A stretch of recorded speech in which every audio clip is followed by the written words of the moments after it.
She turned her personal experience into a call to action and works to break down barriers and fight stigma for women everywhere. Please welcome a member of IWF Canada and the co-founder of the Menopause Foundation of Canada, Trish Barbato.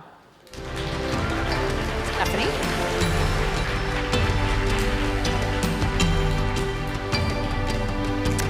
Good morning. My mom says that the minute I was born, I started ordering people around.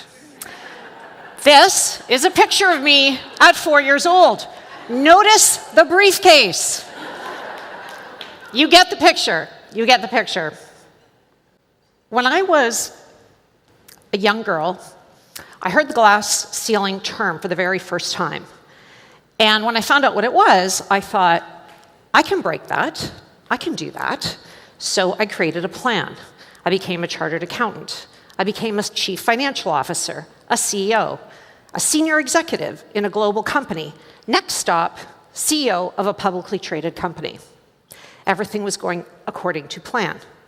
And then, at the age of 50, everything fell apart. I had severe menopause symptoms. I would wake up every 30 minutes, every single night, with night sweats. I had hot flashes. I had brain fog. I was sleep deprived. I couldn't function. I had anxiety. I was a fraction of myself. And at age 55, when the call came from the chairman of the board of a publicly traded company to ask me to consider being the CEO, I had to say no. It would be impossible to realize that dream. So what is menopause anyway? Well, menopause is actually only one day. It is the 1-day anniversary of 12 months without a period. Before that, 2 to 10 years before that, we are in perimenopause, which has a host of symptoms and everything that happens with fluctuating hormones. After that, we are in postmenopause, which again has its own risks and also symptoms. Women hit, on average, menopause at 51, but the range is 45 to 55. Menopause is hitting women in the prime of their working years. We have right now in the world about 1 million women who are in this continuum of menopause, and most of them are working in some capacity. The symptoms of menopause are varied, numerous, over 30 at least, and they all have an impact at work. Take, for example, Ida, who had such severe brain fog that she had to resign from her high-paying banking job and take a retail position. Or Anne. Anne had so much itching that she was afraid, her dryness, that she didn't want to go into an in-person meeting.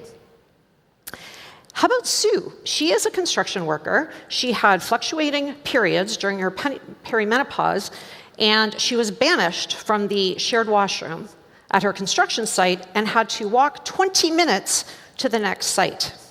Unbelievable, but true. We have very deep societal stigma and taboo associated with menopause. We have unbelievable confusion by women about what is happening to their bodies and what are all these symptoms about. We also have lack of access to appropriate care and treatment, with many doctors around the world having no idea what to do about menopause. All of this leading to an avalanche of suffering for women.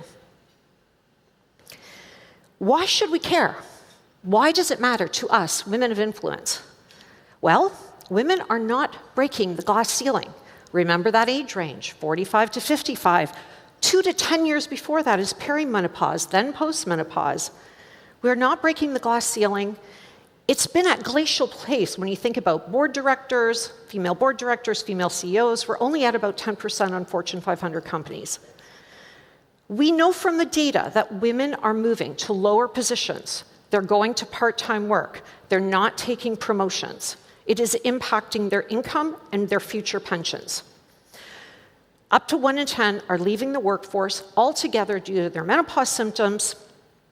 And we also found women who had been terminated because they weren't coping at work. There is a staggering economic impact. In Canada, a conservative $3.5 billion annually. In the US, almost $30 billion annually. Australia, $15.2 billion. And I just saw something from Germany this week, putting it at around 10 billion euros a year annually in economic impact due to menopause symptoms. And I often think about the potential of women.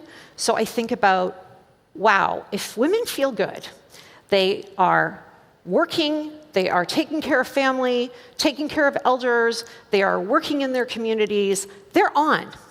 And if you compare that to what happens to women when they are dealing with symptoms, unmanaged symptoms, you end up with a huge delta, a huge difference between that potential and what they're capable of.